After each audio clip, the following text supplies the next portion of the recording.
Hello and welcome to GeoCurious. Di video yang pertama ini, kita akan membahas sebuah negara yang merupakan salah satu negara maju di Eropa atau bahkan di dunia. Inilah dia negara Swedia. Swedia adalah sebuah negara Nordik yang terletak di semenanjung Skandinavia di Eropa Utara. Swedia berbatasan dengan Norwegia di sebelah barat dan Finlandia di sebelah timur, serta berbatasan dengan Selat Skagerrak dan Selat Kattegat di sebelah barat dayanya. Swedia juga memiliki perbatasan dengan Laut Baltik dan Laut Bothnia di sebelah timur. Swedia beribu kota di Stockholm. Geografi. Swedia terletak di belahan bumi utara yang termasuk ke dalam wilayah lingkaran Arktik, tetapi memiliki iklim yang sedang. Swedia memiliki garis pantai yang panjang di sepanjang Laut Baltik, dan juga garis pantai yang panjang di bagian Laut Utara, serta pulau-pulau kecil dan kepulauan yang tersebar di sepanjang pesisir pantai. Kepulauan terbesar Swedia adalah Kepulauan Stockholm yang tersebar di sepanjang pesisir pantai kota Stockholm. Swedia merupakan salah satu negara dengan jumlah pulau terbanyak di dunia dengan total 267.000 pulau. Bagian barat laut Swedia memiliki pegunungan yang disebut dengan Pegunungan Skandinavia atau Scandinavian Mountains. Gunung tertinggi di Swedia adalah Kebnekaise yang terletak di wilayah Pegunungan Skandinavia. Ini menjadi salah satu destinasi populer bagi para pecinta alam. Swedia juga memiliki banyak danau seperti Danau Vänern dan Danau Vättern yang merupakan salah satu danau terbesar di negara Swedia, serta sungai-sungai penting seperti sungai Göta älv, Dalälven, dan Klarälven yang mengalir melalui negara ini. Hutan adalah ciri khas utama Swedia, karena sekitar setengah wilayah ini tertutupi oleh hutan yang terdiri dari berbagai jenis pohon termasuk pinus dan cemara. Swedia juga memiliki iklim yang bervariasi dari selatan ke utara. Bagian selatan negara ini memiliki iklim musim panas yang lebih hangat dan musim dingin yang lebih ringan. Sementara di bagian utara, terutama di Lapland, musim dingin bisa sangat dingin dan juga sangat panjang. Let's move on to sejarah. Zaman prasejarah. Wilayah yang kita kenal dengan Swedia saat ini telah dihuni sejak zaman prasejarah. Sisa-sisa arkeologis menunjukkan keberadaan suku-suku Germanik pada abad pertama Masehi. Selanjutnya, pada abad pertengahan, tepatnya pada abad ke-9 Masehi, Swedia berkembang menjadi kerajaan di bawah pemerintahan Raja Olof Scott Konung. Selama abad pertengahan, Swedia mengalami beberapa perluasan wilayah dan pengaruh Kristen. Pada abad ke-14, Uni Kalmar dibentuk yang menggabungkan Swedia, Norwegia, dan Denmark di bawah Raja Kalmar. Ini mengarah pada periode konflik dan juga kebijakan bersatu yang penuh dengan ketegangan. Selanjutnya, pada zaman Vasa, tepatnya pada abad ke-16, adalah masa kebangkitan bagi Swedia. Dinasti Vasa menguasai Swedia dan meluncurkan kampanye perluasan wilayah yang sukses. Salah satu penguasa terkenal dari periode ini adalah Gustavus Adolphus, yang memimpin Swedia dalam perang 30 tahun dan memperluas pengaruhnya di Eropa.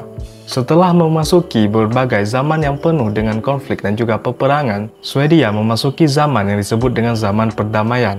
Pada periode ini, tepatnya pada abad ke-19 Masehi, Swedia menjadi negara yang netral selama Perang Dunia Kedua. Pada abad ini, Swedia juga mengalami industrialisasi yang pesat dan pertumbuhan ekonomi. Perubahan ini terus berlanjut sampai dengan abad ke-20, di mana pada abad ke-20 membawa perubahan sosial dan politik yang signifikan di Swedia.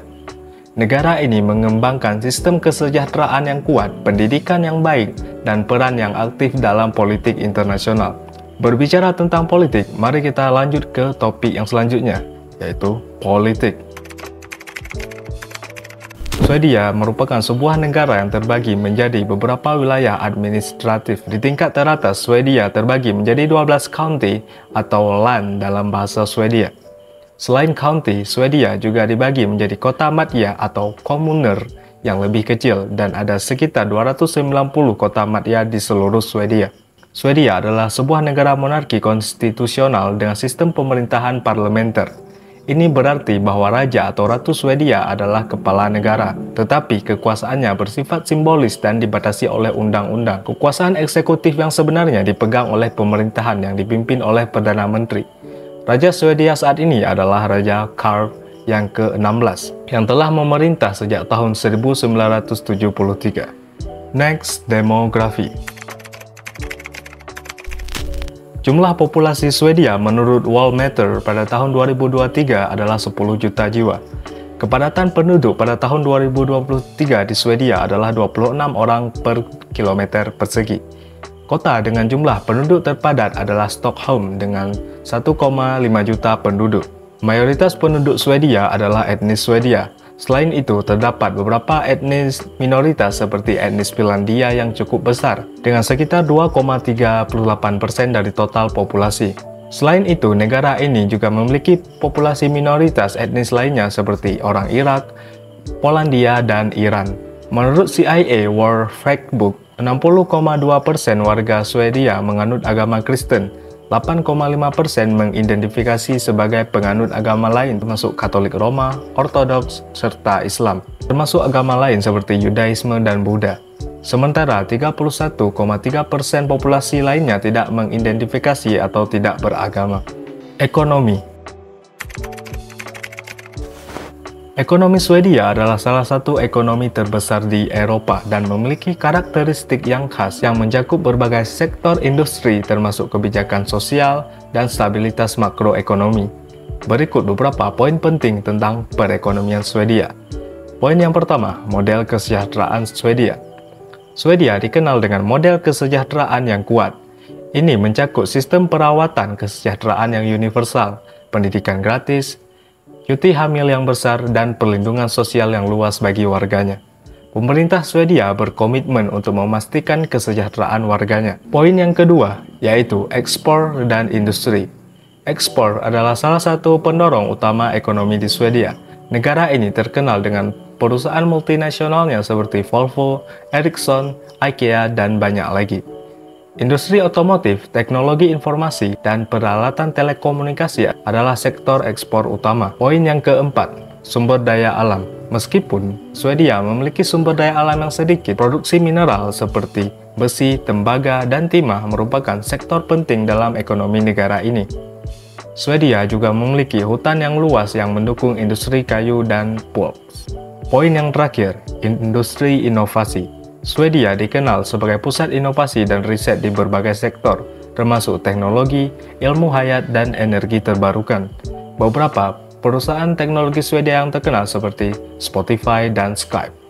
Berbicara tentang negara-negara di Eropa, terutama negara di Eropa Utara, terkenal dengan keindahan alamnya, dan berikut beberapa tempat terkenal dan layak dikunjungi jika kalian datang ke Swedia, antara lain Gamlesten. Rasten merupakan pulau yang terkenal akan kota tua dengan jalan bebatuan dan bangunan tua yang berwarna-warni. Selanjutnya ada Liseberg, Istana Drottningholm, Aurora Sky Station, dan Öselmalm Saluhall yang merupakan tempat favorit untuk jajanan dan makanan dari Swedia. Adapun beberapa makanan yang populer di Swedia antara lain brunkál, graflag, half special, cinnamon roll, dan köttbullar. So, jadi inilah informasi singkat tentang negara Swedia. Thanks for watching this videos. Jangan lupa like, comment, and subscribe. Sampai ketemu di video selanjutnya, and peace.